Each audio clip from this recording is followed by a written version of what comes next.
Frankie asks, how easy is it to lose your CTPAP cert? I knew he knew the answer to that question, but he's helping you out here, Matt. Apparently you need help. I know. I do. I can't do it by myself.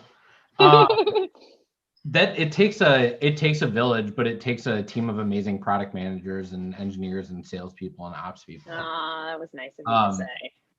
Well, it's people. When we talk about the very first thing, and you talk about trust and people, like that's everything. Are you worried because like my tech shut down, and now you're like, oh, Frankie's in charge of everything. He could shut my ass down too. Yeah. All of Forager could be shut down with one push of a button, which Fiverr did that to me clearly because I cursed Fiverr out earlier. But yeah, no, it only takes one mistake to lose your CTPAT certification, and that could be, so the purpose of CTPAT is to keep mainly drugs and weapons, and it's also an immigration control thing, and it's really about preventing those things from coming into the United States illegally. And so the one time that a carrier gets caught with the wrong thing in their trailer, they could lose their CTPAT certification. And when you lose that, you lose access to most Fortune 500 shippers that require that. And you can never get it back again. You basically lost the trust of the government at that point. And they don't really give second chances usually. And so the companies will end up shutting down. It's just like safety scores with carriers in the US. Although I don't except for you're going to head right the same direction I was, except for you can just shut your company down and start it back up, which I think with CTPAP, you probably can't. They probably follow the owners probably. And so maybe I'm assuming they do some more background research than Carlos would know more about than I would. Domestic. Yeah, we've had some issues. We did that. It is very difficult to get it back on. And I would tell you that at least in my experience, it's not possible. I mean, because really, there's the authority can actually grant it or not on a with no real basis. They don't have an obligation to grant the CTPAT registration. So they review, they check that you comply, and then they decide if they want to give you an authorization or not. So really, there's a process, but if you lose it, it's very hard for them to actually tell you to come back on, and they do follow on the all the way up to the owners. So you're really basically out of the picture by then. I wish the FMCSA was like that, but so, they probably do too. They don't have enough funding. If they had terrorism involved, they should start illuminating domestic terrorism or something like that, so they can get more funding. Well, probably what they need to do. I know we talked about this the other day, and maybe if you want this to be a topic, but we're seeing a lot of technology in the space, and obviously I'm proud of what we're building for cross-border and how unique it is and how it's really kind of the only thing that actually works for cross-border. And we've got a ton in the US. There's a ton in first mile and final mile delivery, warehouse management. You've got guys like Stored and Flex, and you've got partial like Flock Freight and whatnot. But why isn't anybody innovating for the government? Why is no one helping provide something better than what we get from like Carrier 411? Which is a piece of shit product. Yeah, they have like 4 APIs set up with specific companies, and they won't open up an API to anybody else. Why isn't there any technology being built for the government And Carrier 411 hasn't changed in 15 years. Yeah, give us something. It's better. It is. I agree. Like I wish. But it's like I feel like it's often in our industry, the trucking industry in the US. How do I say this without starting fires? Well, we don't have that many people watching because I lost everybody. So, but we will post-production, so I should be careful. But how many people are truly interested in the trucking industry being safer for reals? Like really, truly safer. We're often driven by capacity, rates, blah, blah, blah, blah. But I'm hearing a lot of screaming about safety. And sometimes I feel like that falls to the wayside. The only reason people get interested in it is because of lawsuits, which I fear that if we put like a cap on lawsuits, they won't be interested in safety anymore. I think safety is critical. People in this pandemic have noticed that like they know someone that died. And so the same thing with like trucking, and then we're going to get an autonomous trucking at some point, and people are going to get nervous about 80,000 pounds of Good God, can you going imagine? down the highway without a person in it. And we just saw a company that I think they just did a SPAC maybe, and they went public essentially and raised capital that has autonomous driving for at least cars. And so autonomous trucking, autonomous cars, that's going to be a whole additional level of risk. And you wonder if there's no driver in a truck, or if the driver's just observing, who's at risk for it when there's an accident. So tech will evolve everything over time, but yeah, safety is something that I think is critical, and not enough people think about it. I don't think so either. Carlos, we were going to talk about labor, and then I'll wrap it up. But I wanted you to make that labor point that we talked about the other day, simply because I don't think anybody knows about it. I think it's so interesting. Sure. I think that it is very important for everybody in the audience when they consider that they're going to be doing business in Mexico, that labor in Mexico is a totally different scenario than what you used to in the US, completely. Our law and our system and our courts in labor are very social focused. So they're focused on the employee, and they're focused on trying to actually protect the employee, as our law considers the employee to have less tools and capacity to fight the employer. So even when interesting, with an individual that's the employer, the authority will always support the employee, and the law is structured. So you have to be really careful when you're hiring people in Mexico and how you're hiring people in Mexico, because once you hire them, the relationships in Mexico for labor are by default. Unless you define something else, they're considered indefinite in duration. And as of day one, you're basically, if you decide to terminate that relationship, you're owing severance to that employee. And you're owing benefits that the law establishes. You don't get established, there's a minimum of benefits that's established in the law. You can always establish more. But you have to consider that when you have that situation, and that's when you're hiring one guy, When you hire more, then you have this beautiful organization that are unions. And when you're dealing with good ones, all the better. But there's always, as you would have in the US, unions that can be very complex and very difficult for your business. So you also have to be very careful when you have a lot of people that are hired in Mexico. You want to be very, very careful to be to have a good union working in your company, protecting your employees, and a union that's actually business focused. And there's always ways to establish a good working relationship with unions in Mexico. So it's something to be very careful about. Not a lot of people consider it when they come down here, start hiring people, and it's always true. I would have never thought of it, because it's not really like that in the US. Like, there are a lot of labor laws, but it's not the same. It doesn't get the same vibe and the same spirit as what it sounds like it is in Mexico. You basically cannot fire someone because you want to. And actually, you cannot. Matt's laughing.